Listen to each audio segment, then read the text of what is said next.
The Lord bless you and keep you. The Lord make his face shine upon you, and be gracious to you. The Lord lift up his countenance upon you, and give you peace. Let us therefore come boldly to the throne of grace, that we may obtain mercy and find grace to help in time of need. But God, who is rich in mercy, because of his great love with which he loved us, even when we were dead in trespasses, made us alive together with Christ. By grace you have been saved.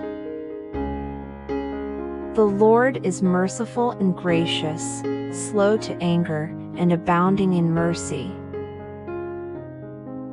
But may the God of all grace, who called us to his eternal glory by Christ Jesus, after you have suffered a while, perfect, establish, strengthen, and settle you.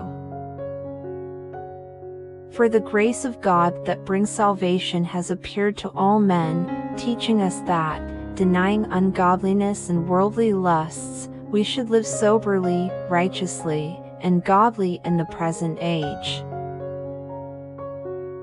Who has saved us and called us with a holy calling, not according to our works, but according to his own purpose and grace which was given to us in Christ Jesus before time began,